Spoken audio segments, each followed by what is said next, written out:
In for thyself. You Well, guys have to go to bed on your own. well, welcome everyone. We're here. We're back. We're on YouTube. We're giving this a go. We kind of like it. Nice, clean 60 frames per second. We look real, really good.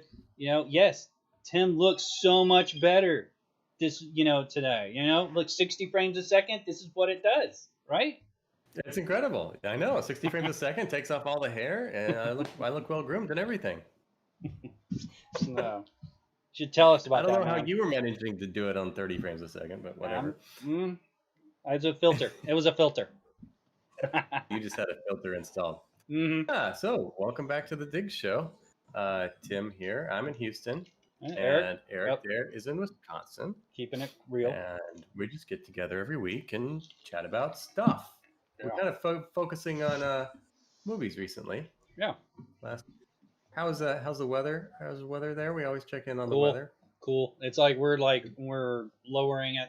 We leave the windows open kind of at night right now because it's so cool. It's like 40s, 50s outside, so we just kind of let it, cool the house a little bit because it'll get up into the 70s without any effort inside the house. Really, overnight we hit the heat and stuff just to kick the chill out of the house, and I'm like, by the end of the day, the heat's still hanging out there. So we'll have to open the windows, let it cool down the house a little bit. So, and because it's getting cool, the humidity's like dying off up here. We're right up next to Lake Michigan, so it's like that humidity during the summer gets pretty high, and but during the winter, as soon as it starts getting cool, that humidity starts dropping off. 40s, 50s, humidity almost disappear. You have dehumidifiers running usually in basements, and those things just stop turning on because the humidity level just drops like a rock.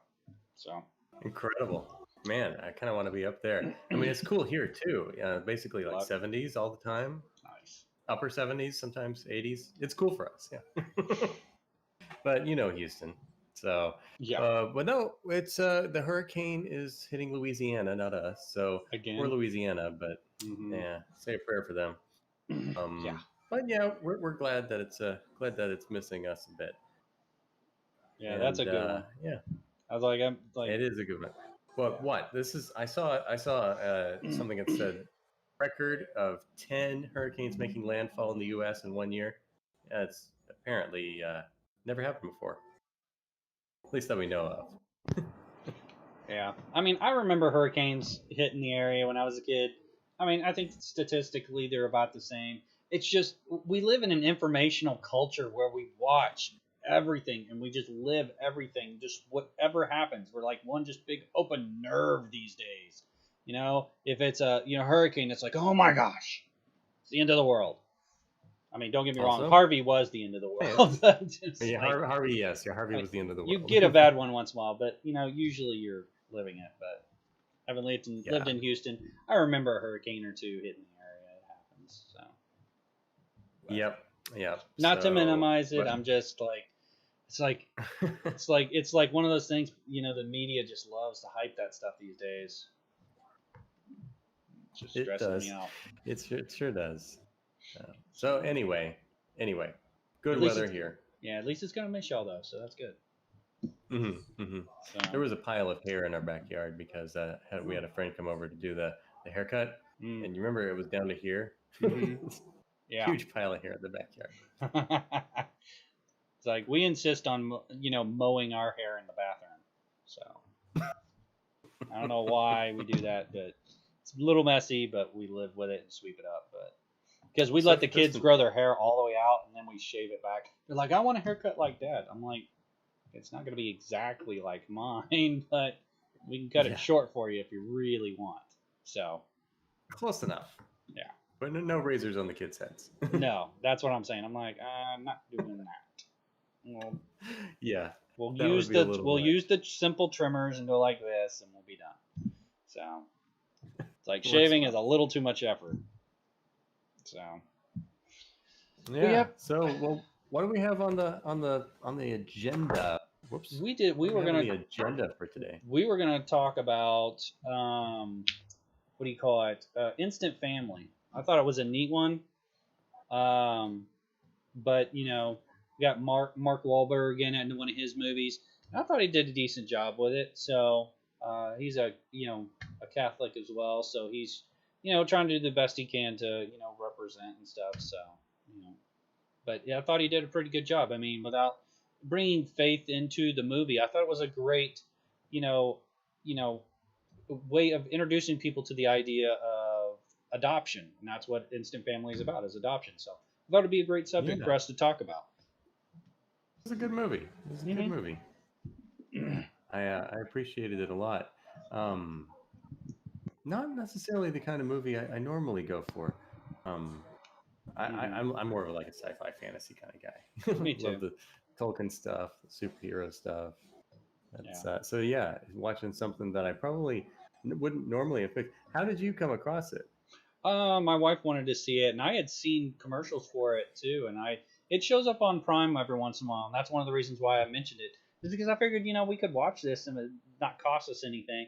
And it's even most people has got pretty good reviews and stuff on it. So I was like, dude, then that might be a good time. It's Hmm. you know Catholics. It's a big thing for us to talk about adoption, and it inevitably it works its way into the abortion issue. But it's like, if you're going to, it opens the questions. If we're going to push, to get rid of abortion, we need to be pushing, adoption. And this movie, I thought, was a great representation of where we can go as a culture to focus on adoption and not make abortion the issue. We need to do away with abortion, stuff like that. Not to get too political on it, but it's like we need to transition into being like, we need to focus on children and what to, how to better these children's lives. And I thought this was a great attempt. You don't see a movie like this come out of Hollywood very often. So I was pretty impressed with the fact that someone would tackle this issue, because it's not an easy issue. It can easily become Hmm. political. Well, this wasn't political. No, this was No, emotional. This no. this was an emotional journey, Mm-hmm.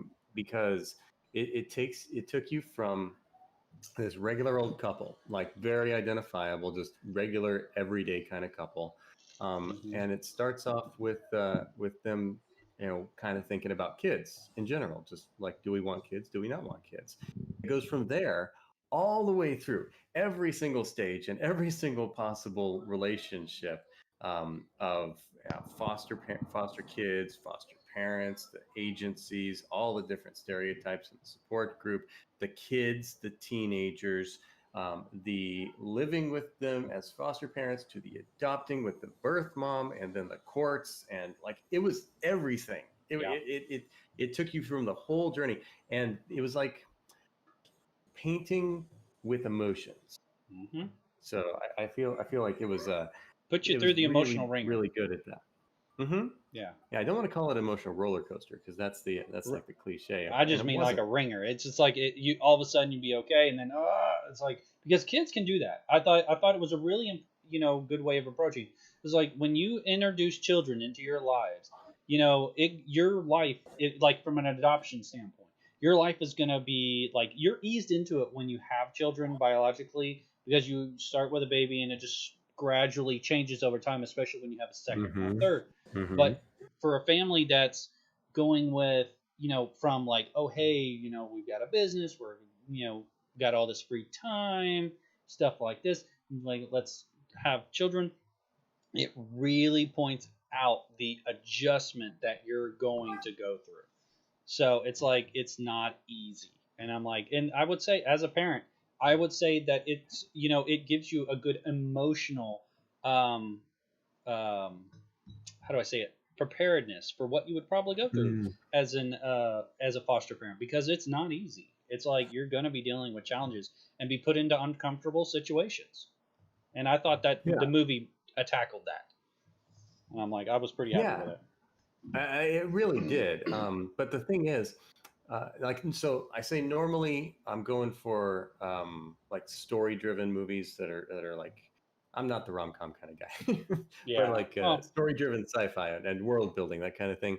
Um, and one of the things that I love about movies is they show you something that you wouldn't see otherwise. It was like something, uh, uh, out of your experience, something, a new experience that you couldn't get, in your normal life. Mhm. Um, and this one was kind of doing the opposite. Though is an experience I have not had. I have not adopted. I have not fostered like that, and so it was giving me an emotional experience that I hadn't had before, but it was very relatable, and the movie was trying very, very hard um, to be relatable to normal people. Yeah. Um, it almost felt kind of like a long PSA for adoption. I think I think that was their goal. I think they went into it trying to be like, how can we push adoption? You know, how can we make it not like a perfect example is this. You know, in the movie they're talking about um, like an adoption website. An adoption website in no way looks a like an adoption thing for dogs, and that's basically what they showed in the movie.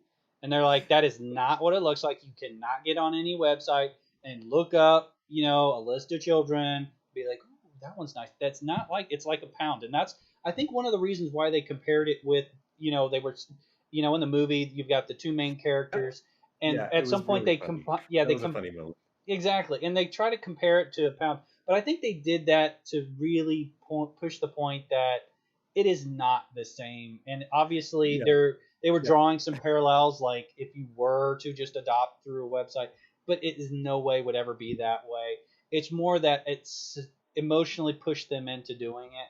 So I Well, was like, part of that I think is the adaptation aspect of it. mm, So instead of like taking a book and adapting it to be a movie, they're taking an emotional experience. They're taking a building a family into making that into a movie. And I thought they did a very good job of actually compressing it in a way that didn't feel rushed, but actually you felt like you were really walking through all of these stages. And that stage right there where you were talking about.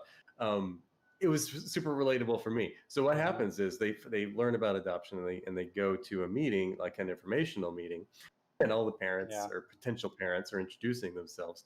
Um, and Mark Wahlberg's character, and it's funny. This couple, both of them talk a lot. They're yeah, just constantly running the mouth, and we're just like, if you would just shut up and listen for a minute, maybe you wouldn't have so many problems. But they're really funny, and the lady's explaining kind of how the process works, and so Mark Wahlberg's like, he has this epiphany. He's like, you could almost see the light bulb go on in his head. And he's like, oh, so it's just like it's like adopting a dog, like yeah, and it's different, but like adopting a dog. And they're like, no, it's nothing like adopting a dog. And his wife is just like, please, honey, just shut up, just stop talking. And he's like, no, no. And so I looked over at my wife and I said, do I sound like that? Because he's making sense to me, right? And she said, yeah, sometimes. So one of the things I loved about the movie, one of my favorite things was the mhm, humor. It yeah, was it did not take itself too seriously, even though it was a serious topic and there were yep, serious moments. But there was a lot of really funny jokes. Just the joke writers were having fun and doing it really well. They played on stereotypes that. mhm. Oh, get this! I have a radio show, and last Monday I actually interviewed a lady about adoption because she had Cool. adopted. Um, and the stereotypes, they're real. That's an actual thing. Hmm. Um, and, and so uh, they were very representative. They had the single mom who was trying to find the athletic Individual, yeah. boy, and then the super religious family that were just every other word was God, and Hmm. then there was the gay couple, which surprised me by the way, but they were there, and they and then there was Interracial, another interracial couple. couple. It was an interracial The couple. interracial couple, Yeah. and then there was also now these people were not part of the group, but the first family that the kids we see were staying with, they're the creepy old couple who's just in it for the paycheck, Oh and yeah. they don't Uh-huh. care anything about the kids. Yeah, and So they're everything more foster parents. Their main thing isn't to adopt. They're fostering for the paycheck. So right, you do run so into those a lot of people. kids going in and out of their home all the time. Mm-hmm. So that's kind of the setup on the parents' side. Mm-hmm. Then on the kids' side, Well, there's the before you jump oh into the yeah, go kids, for I do want to add one thing to what you're saying. I thought it was neat how they were approaching like reasons for wanting to adopt in it. that meeting. Like everyone was Hmm. kind of introducing themselves, telling them their life situation. And I thought it was neat that they weren't making infertility the main reason why people were there. There was one couple that Right. I think dealt with infertility. Even the main characters in the show, the main man and woman, are not dealing. They're not. It's not a fertility issue for them. It's a Hmm. choice of, you know, we don't want to have children at this time, but it's like if we adopt, we can have that fulfilling experience of having children. So I even saw an interesting, that play. Like some people it was a fertility issue. For some, it was just wanting to that fulfillment of having children, and maybe having biological children just wasn't always on the Well, table for various yeah, reasons. that's actually a great point about the main couple in that they are non-stereotypical. There was no like defining factor about them, but defined in relation to all these other stereotypes. They were the normal one. I mean, they never went to church. They did hold hands and pray, kind of over Hmm. meals. Yeah. Not really prayer, more of a conversation. But so they weren't that, and then they weren't like defined by any of these other identities. They were just kind of like the I don't know, for lack of a better word, neutral couple. That's so I would say having them. secular. They were trying to be the every person in the movie. How Right, can right, we right, make these main characters feel like the most number of people? And I think that's what they were shooting for, in my opinion. right. And so, and you can kind of tell that it's a selfless act on their part. They're not doing it for themselves. They're not doing it because, oh, we want to have kids. You can tell they kind of discern it. Hmm. There's a process where they go through having conversations about it, and they're not like making a choice and with a mission. Like the one lady who walks in, I'm going to be the single mom of the next in NFL champion linebacker, and Yeah. and Th- and, and they and were like she has a mission and a clear idea. Yeah, and then I think they were referencing The Blind Side or something like that. Like But yeah, another yeah, it good was a joke when adoption she. movie, but for a completely non. How do I say it? It's a non not realistic. It's a very low percentage of adoptions that would Yeah, happen this way. And that Blindside is complete. idealized. Yeah, is like Blindside is like it. That is like not going to be everyone. That is going to be a No, very unique situation, and it was like that was a neat story. But this particular story was like, I think most people discerning to do adoption would pull to this. And I was like, it also yeah, seemed interesting that this particular most of the people that I have met or run into that do adopt fall into the category that this main character group did. There's like, it's not a fertility issue. They want to adopt. So basically, over time, some of them have adopted, but also have biological children too. So hmm it's a mixed family in that sense. You have adopted children, biological children, and it's a family. So I thought it was neat. yeah. It's it's what surprised me in a good way was that this secular couple, Mm-hmm. in their discernment process essentially feels called to it. Mm-hmm. Like they're not making a concrete decision of their own will to do this. They're just following their path where it leads, and Yep. they're being observant, and they're being humble and willing to make some self sacrifices, and it's a beautiful thing. That's really how discernment works, and that's really when you're called to something, that's what Yep. it looks like. Mm-hmm. So And in that way, the central core of this movie is really, really strong. yeah, I agree. I mean, I just think they were I think they were well developing the characters, getting them prepared, getting them ready to become, a family. And it's just like I even thought how like they said that you have to do a class. Like I didn't mean to get you off wanting to talk about children, but basically I love this preparation. Like in anything that you do, you have to get certified to be foster parents because most of these people were going in to adopt. They weren't going in to be foster parents as much. They were making it very specific and very focused that these people that they're focusing on want to become foster parents to adopt, not to Hmm. become foster parents to be to just watch children and hold them and make a home for them Yeah, until they do yeah. find a family. So I'm sure that's a different group of people. So I thought it was interesting that they made and focused on classes that you'd have to go through to actually get ready and prepared for being a foster parent, and then if it's right for you, adopt. So I was like, hmm that's hmm impressive. I liked it. Yeah, yeah. The one couple that was not looking at adoption is actually like their brother and sister-in-law, Yeah. and those were the ones that had the fertility issues. So the ones that with fertility issue weren't even looking at adoption until the very end. Hmm. Um, And so it's yeah, and, I and thought I I thought it thought was. that Yeah, sorry. I was gonna say. I even remember. I thought it was. I think I like that it's representative too. Like even in that meeting that they had, and we're spending a lot of time on this meeting. But dude, that's part what you're saying. It's the discernment process. yeah. Like there was a couple that actually walks out of the meeting. They weren't ready for it, and people have to be ready to walk away if it's not right for you.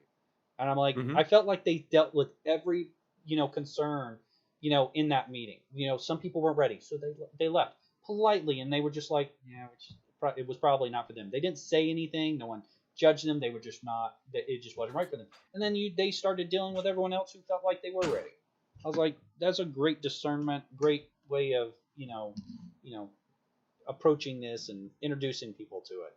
So like, it's not scary. It's not overwhelming. Yes, it is a big decision though. Yeah, I think the script writers did an amazing job Mhm. because Mark Wahlberg's he's a remodeler. Like he buys homes and he remodels them. Yeah. So you're seeing these junky kitchens and stuff go into these beautiful shiny new things, and that's kind of what's happening to their family is that they're taking these kids that are essentially fixer uppers, I guess. Yeah. He they compares. have, This is his comparison during the movie too. It's not really our opinion. I It's know, like he's yeah. like he's like he makes another one of these analogies like with It's adopting like, dogs yeah, or something. I'm like, dude, no. It's building painful, houses. but it's really relatable for people. Well, it's called instant family, but there's really not much instant about it at all because it's a long, slow process that, you've got different stages to go through. You're really excited and happy and everything's glowing at first, and then you hate it and you want to send them all back, and then you kind of, but there's you're attached, so you work through it, and then there's the and now I do have to say, for the imaginative twist of it, when the teenage girl goes for the school janitor, ooh, yeah, Yeah, that was what that was surprised me. I wasn't crazy about that plot twist, but Oh no, that was where the plot got interesting. That's the yeah, thing that actually hooked me. yeah.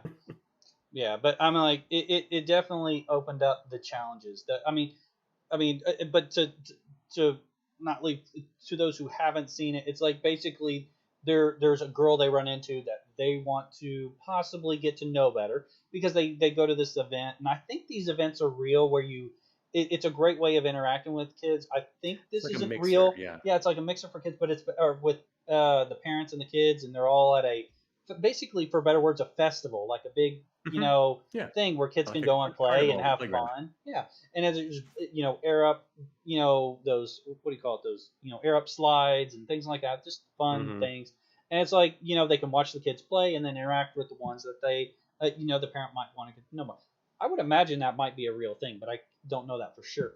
But they run into the main, basically a teenager. Everyone goes in there being like, oh, I want a baby, because everyone wants to start at the beginning, and it's just like, not so much. And they basically found a teenager, which is like, dude, when you're already in a teenager, you're like, what, 14, 15 years old, and then they're already hmm at college in what, another 2, 3 years. So hmm missing out a lot. But one of the things that you develop that is revealed over time is when they say that they're interested in this one teenager, apparently there's two other siblings. So it's basically not just one kid, but three kids. So it's like, hmm and they're younger, and that's a whole nother set of problems too. So There you go, and just like how they did the every possible permutation of the kind of parents that want to do this, there mhm. every possible permutation of the problems that the kids can have. Yeah, Like there's uh, the different personalities. There's the little yeah, girl who's cute as a button but has a huge temper, yeah, and then there's the boy who's really fragile, yeah. constantly apologizing, constantly hurting himself because he can't. He's I, not. He's always mhm. clumsy and everything. And then there's a teenager who's had to take care of these two as if she's a mom, but she's not grown yet. So she's got those transitional problems that she's working through, but she feels like she ought to be independent instead. And so everything. And I thought that was neat. So like she's basically playing the overprotective mother's type because that's the role that she's always had to play as a teenager. She's like, I have to take care of these children. They're my siblings. I take care of them. But I thought this was also a great plot point on their part. It's like not only do they just deal with one, because the thing is, inevitably, when you talk about adopting one child, you have one set of problems and only get to represent one set of issues in your plot. But by having 3 children, it goes exactly with what you're saying. You're dealing with the overprotective, older sibling. You're dealing with what you were saying, a more fragile child that's been dealing with a lot of trauma in his life.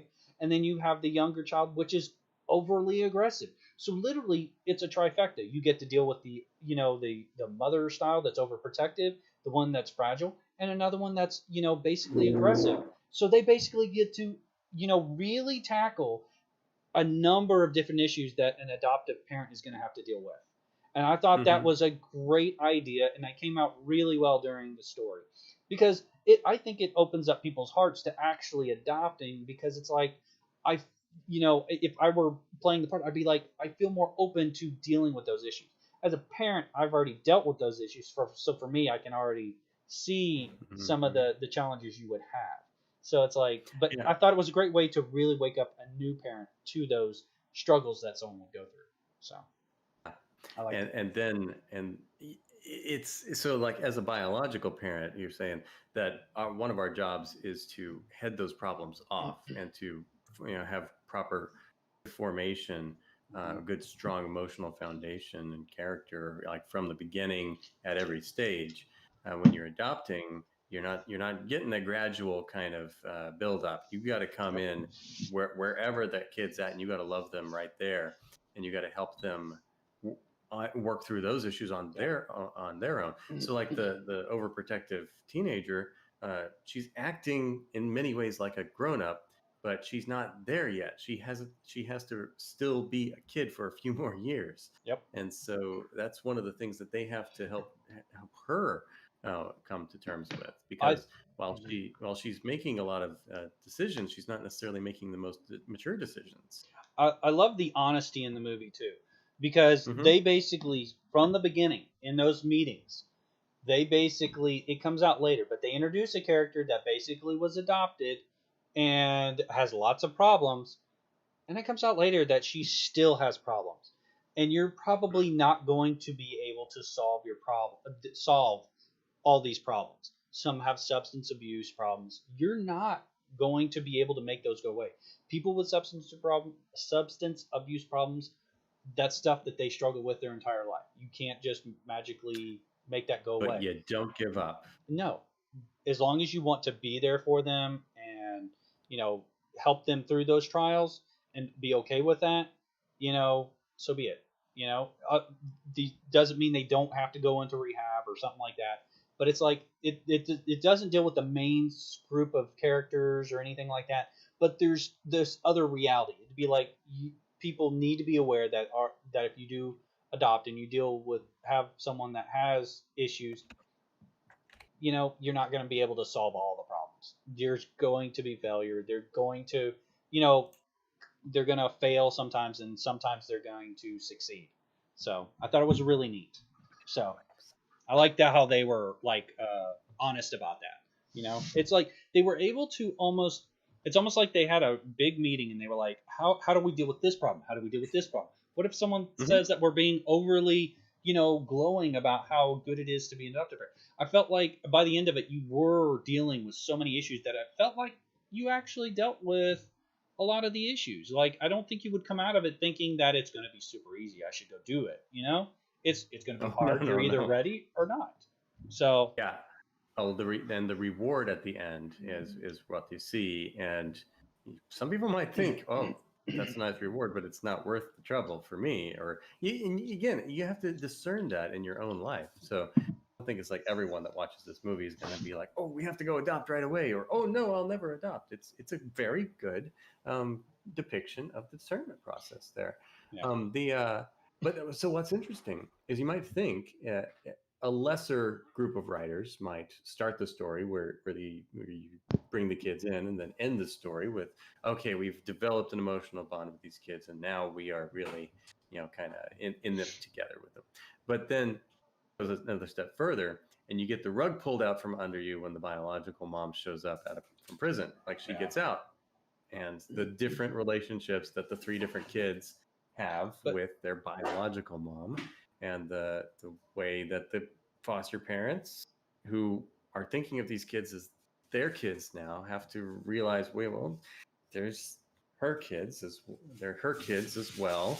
Yep. And so it's and they basically even addressed that too. They were basically saying, like, even in the beginning, they were like, when they were interviewing, talking about, like, because they had to sit down with the people that were basically allowing them to be foster parents and hopefully adopting the two ladies, which I think are comedically amazing throughout the whole thing. Those two play off of each other so well that they were so much fun to watch. And it's a great odd couple. Like, yeah, the loud aggressive, black lady, and the straight laced kind of white lady. Awesome. Really fun. I wish those two would do more movies together or something, because those two were funny and they played off of each other really well. But what I was going to say is when they're sitting down and talking with them, they basically go over this stuff with them, and they basically tell them that, oh, hey, this is not an issue. I mean, the mom's in jail. Yeah, she's a non-issue, and so it's out of the blue when they come back and say, there's talk of the mother possibly wanting them back. And it's like, it can knock a foster parent, and again, a foster parent, for a loop when they figure out that, hey, this isn't forever. This is a time where you are basically interviewing to be a parent. So until you commit to, like, for me and for other people I've known who are, want to get married, until you commit to that person, as what's her name says, Beyonce, until you put a ring on it, until you commit, that family's not yours. And I thought it was a really, hey, it was like, we're doing great. We, there's some trials and everyone was in a loop or in a groove. But then it's like, until you commit, there's really nothing. It can be pulled out from under you. And I thought even that was a great, like, check, because you could think, oh, everything's great, foster parent. Why do we need to adopt? I mean, I'm pretty good with the foster parenting right now, right? I mean, but then it's like, nope, the parent could still come back. And I thought it was a great check for them. And I'm like, I mean, there were so many emotional, like, checks on this. Like, it's not glorifying. It's like, nope, if you don't commit, it could still go the other way. So I thought it was a really great way of approaching that. So. And then how they kind of sabotage themselves by being really protective, and it's a good thing that they're doing in an emotional way, but then they get carted off by the cops and spend a night in jail, and it all looks very bad when you read the transcript in court. Yeah, exactly. It's kind of funny, kind of sad at the same time, because it's such a good thing that they did, and it came out so badly. Yeah, and basically, to tell the story, I don't know if we really went into it, and I may have cut you off, but it was like basically there's an issue where the teenage daughter is interested basically in an adult, a younger, janitor or something like that at the school, and it's completely a bad apple. Yeah, exactly. And it should not, that's one of those things that you have to, contend with as a foster parent or an adoptive parent. These kids are gonna have, a little bit of baggage, and it's like, why would she be interested in someone so old, or older? It's not like he was, 40. The kid was probably in his 20s or something. That's probably what I said. But she's a teenager again.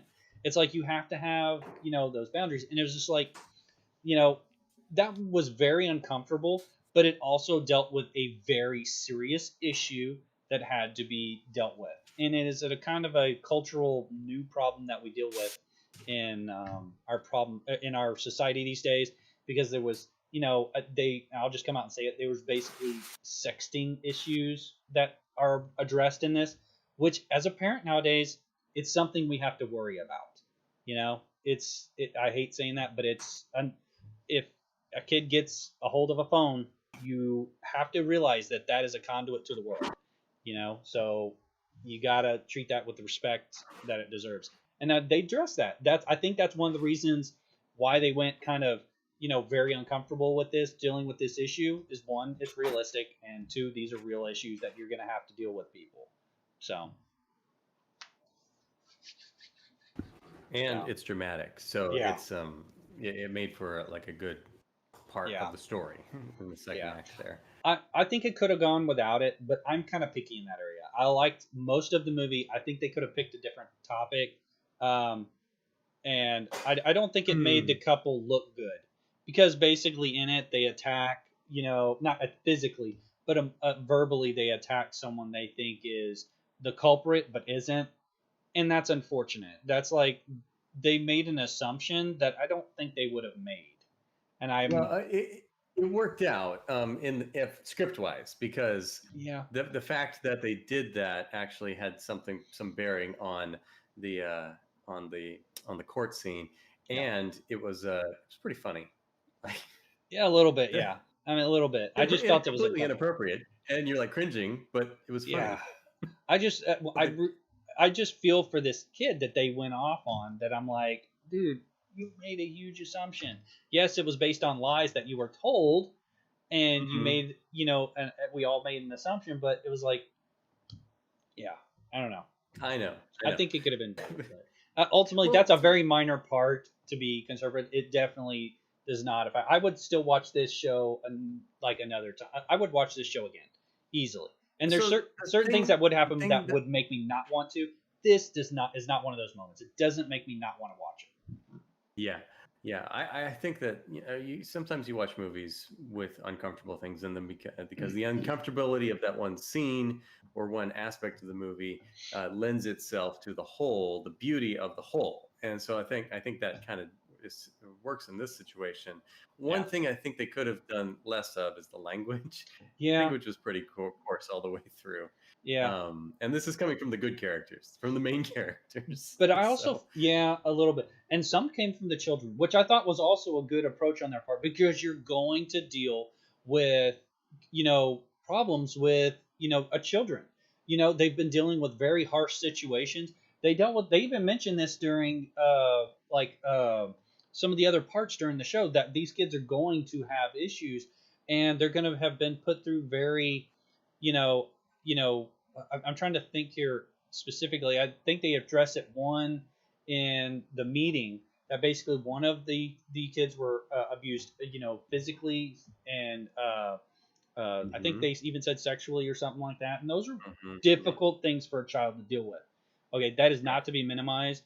That is not something that people are going to cope with. And it can take a lifetime for someone to finish coping with that, if at all. So it's like, those are very difficult things for to tell. And I think when, they're using, some children using curse words and using very uncomfortable words, that's something that a foster parent's going to have to address at some point.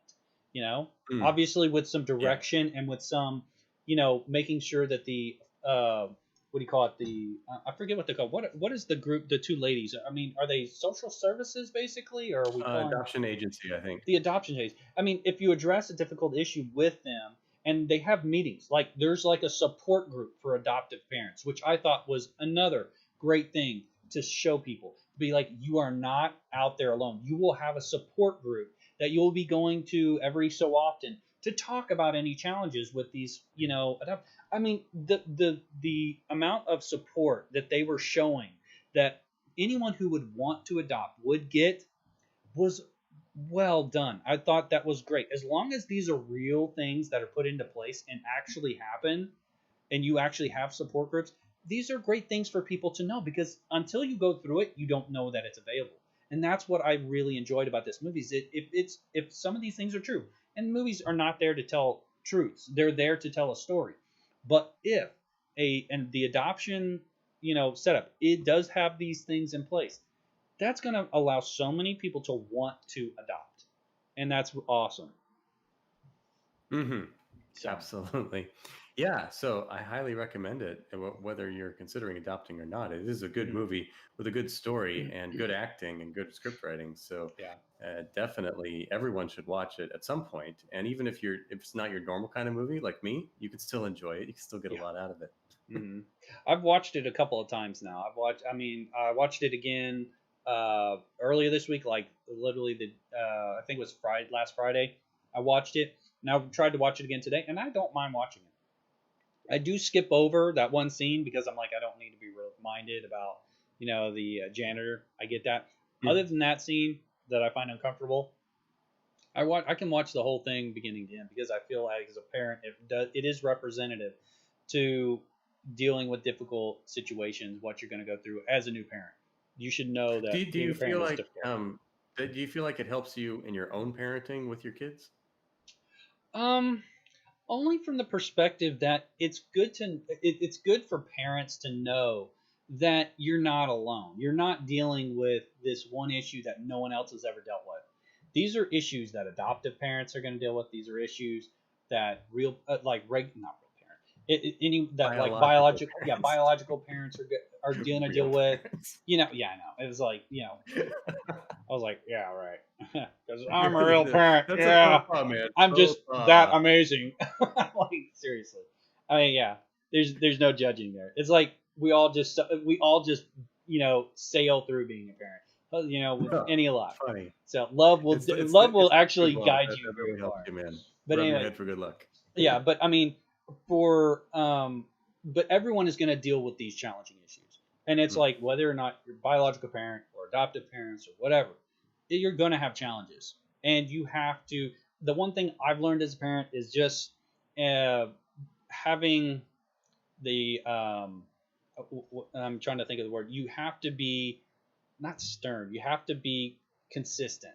Consistency Hmm. is key, and I would imagine with adoptive, parents, you're going to have to. That is going to be almost a paramount thing that you're going to have to do with consistency. You have to show them stability, because an Hmm. adoptive kid is not had stability.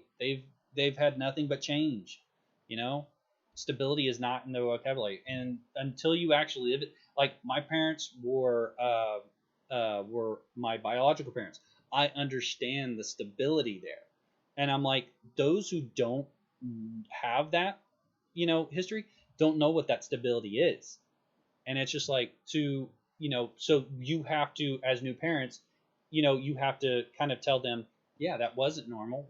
We're here to show you what can be normal. This is stability.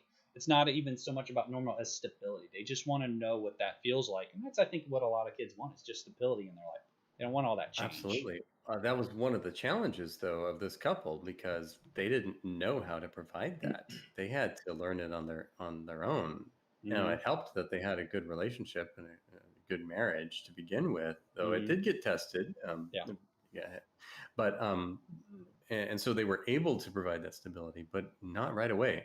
Um, they were learning what these kids need and how I can give it to them, Hmm. and yeah, there's a lot of missteps along the way too, and bad things happen.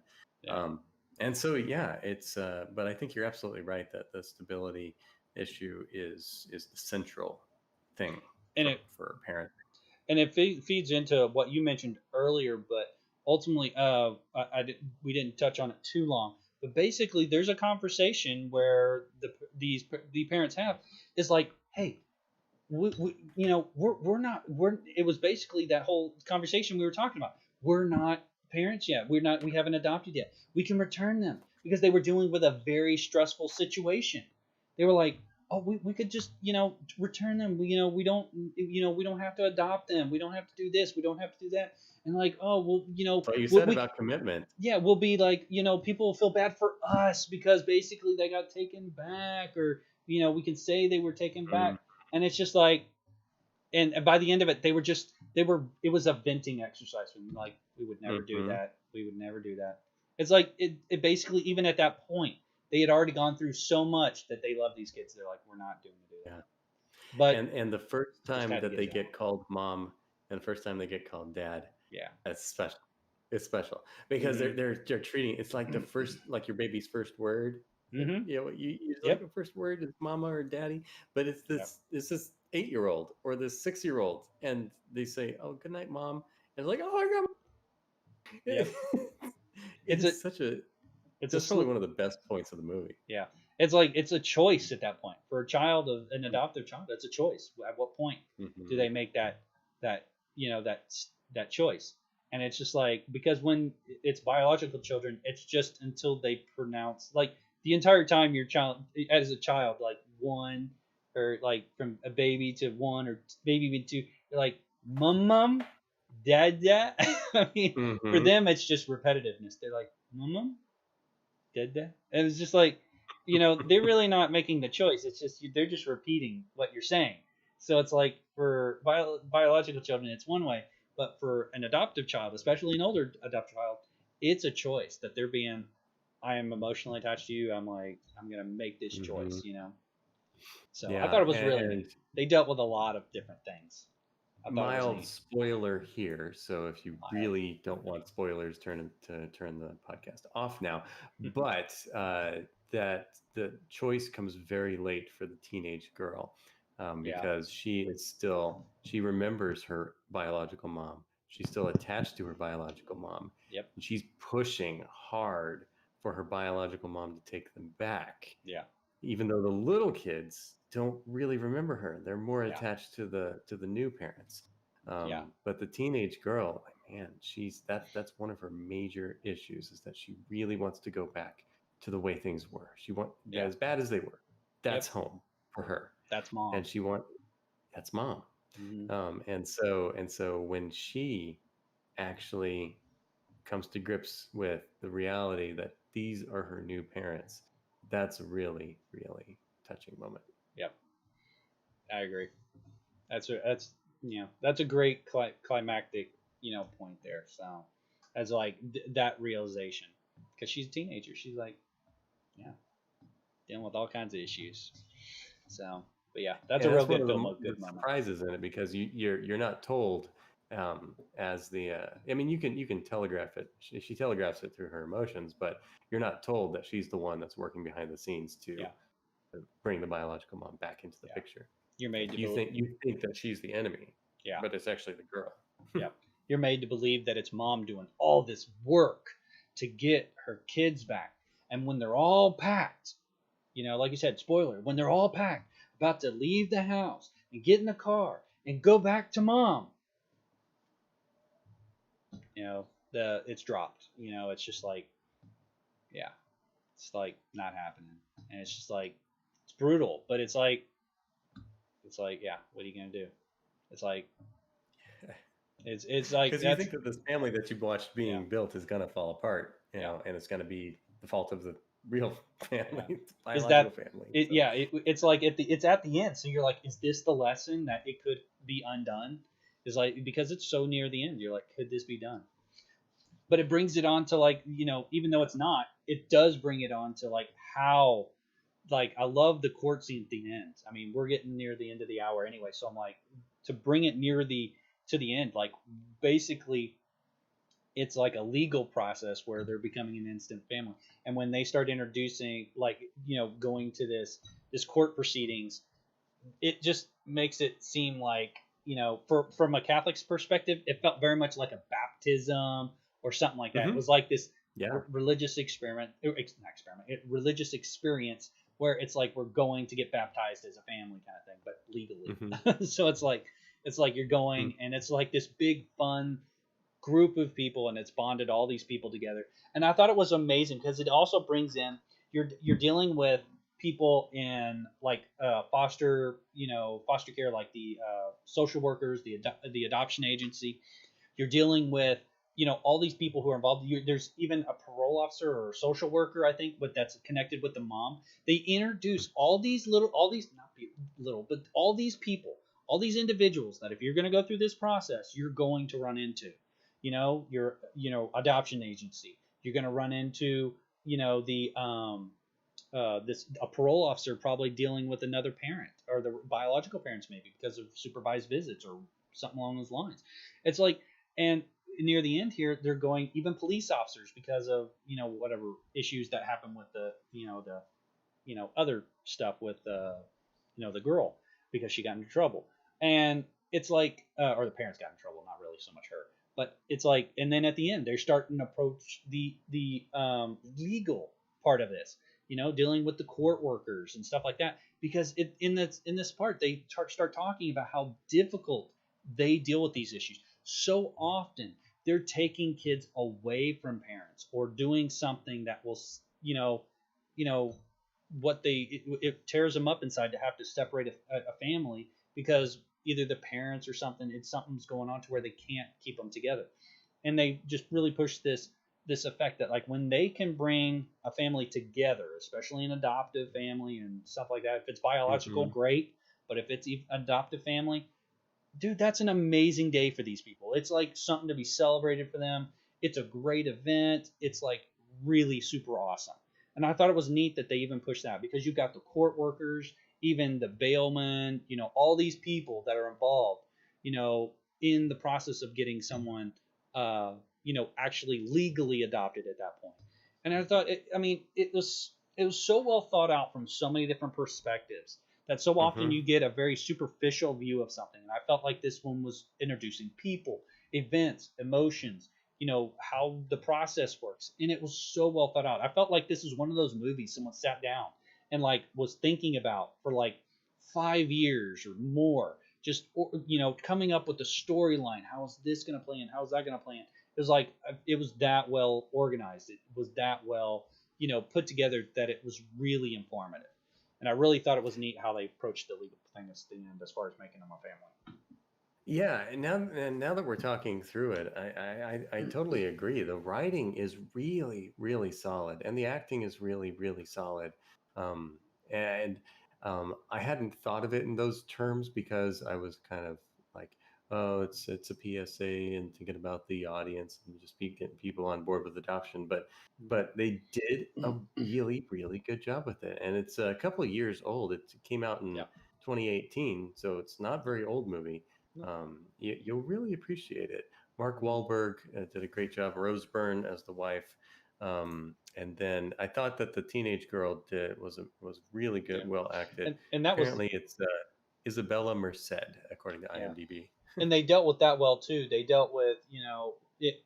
I don't say well, but they even addressed issues of race because the kids are technically Hispanic or Latino, and then they are what culture we call white. So it's like they were dealing with a little bit of culture, not really. I wouldn't even say cultural issues.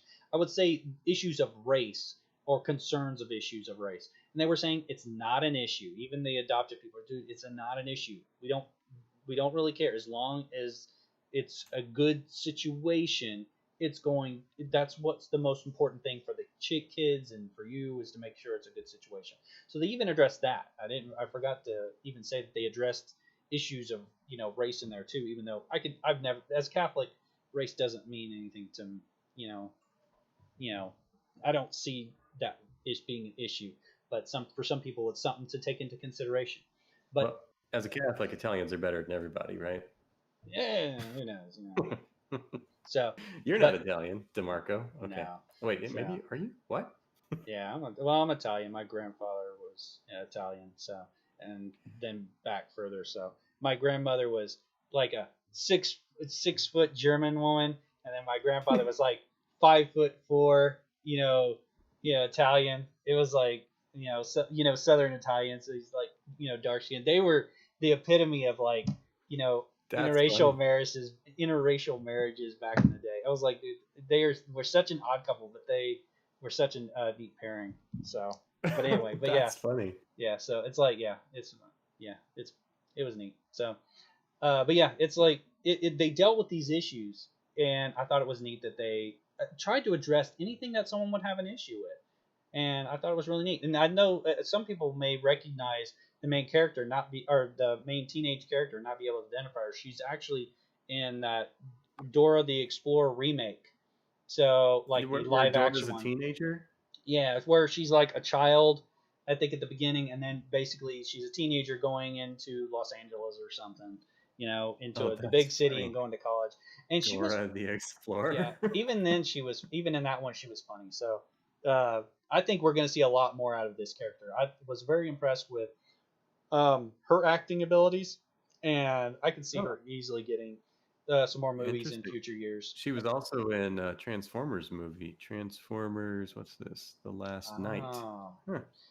Maybe that's how, because I know Wahlberg does Transformers too, so maybe that's one of. There you go. So maybe they're connected somehow. Yeah, maybe they were connected or something there. So, but yeah. Well, she did a great job. Yeah, they all did. Highly recommend it. The movie Instant Family from 2018. Yep. Mark Wahlberg, Isabella Merced, Rose Byrne, and a whole cast of characters that are really good. Please check it out. It's definitely one of those movies that you could easily, in my opinion, watch again. It's like I would consider it one of those movies you could watch multiple times. It's kind of like, I wouldn't say like Groundhog's Day, but it's one of these movies that you could sit down and watch again and be like, oh yeah, I remember that. That's good. I mean, it's funny. So, but yeah, I definitely suggest it. It's a really good movie. Good acting, well written, some good plot points, and I think it's a great, like you say, PSA for adoption. And it's nice to see something not like a boring PSA. It's not boring. Entertaining. And it's like, and I thought it was a good PSA, and it's nice to see these kinds of things come out of Hollywood. They should do more of this. Not worry so much about big paychecks like I think Disney has been over the last couple of decades, or over the last decade. Like they've been so focused on Iron Man and Marvel and stuff like that I think they're gonna, crash hard because Star Wars isn't doing well or whatever, and other properties may not do as well as these Marvel properties have been. So I think falling back on good storytelling is going to be a good thing. I mean, people should do more of these kind of things. It's not like you can do a bunch of stories about adoption, but if you can find you can tackle other issues as well, and do it in a well polished way. If it's well thought out. The writers are Sean Anders and John Morris. So maybe if Sean Anders does more movies, we'll see more good writing like that. Yeah. So, what do you want to talk about next week? We spent a whole hour on this one movie this time. We didn't go into your mailbag. We didn't talk about any science issues.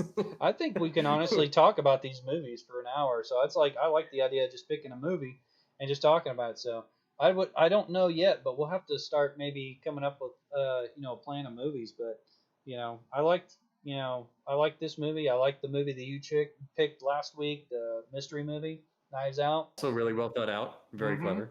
Yeah, and I think it's nice to be able to showcase some of these movies and really kind of help people, see. I mean, there's some language in this one. I'm not gonna lie. I mean, there's, it seems like Hollywood loves to throw language into things. Than there needs to be. Yeah, that's the one thing I think they could have toned it down without losing anything.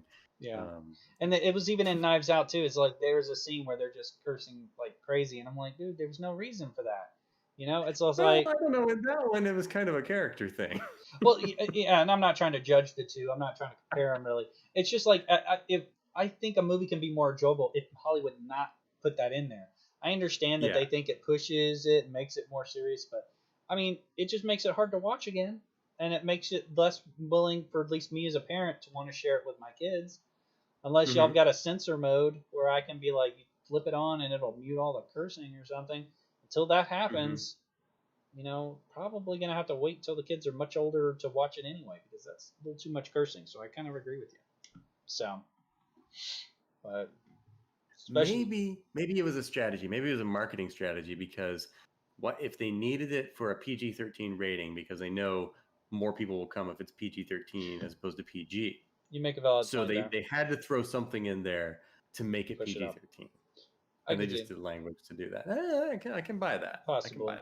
I could see it being the dealing with the sexual issues though, also pushing it there too.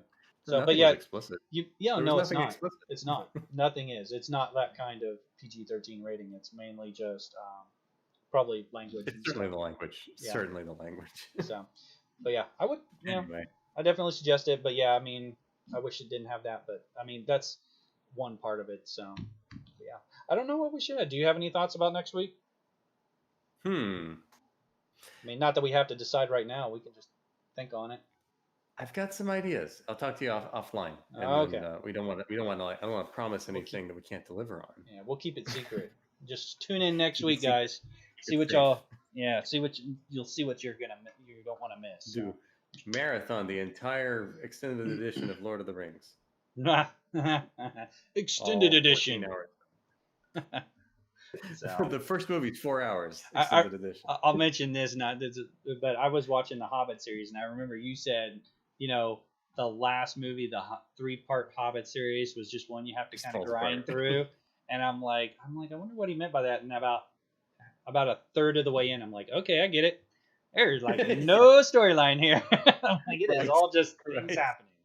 It has nothing to do with the book. So exactly. But well, thanks everyone for joining. Appreciate it. So we enjoyed talking about this. Please, feel free to jump into the chat and stuff if y'all have things to say, and if you want to get our takes on something, or if y'all just want to make y'all's opinions heard too. So be sure and subscribe so they get the notification next Thursday. I know you're going to forget about it, so you want that notification. Hit the subscribe button, and send us a chat with us in our Facebook group. It's the Dig Show. We dig it. Take care, guys.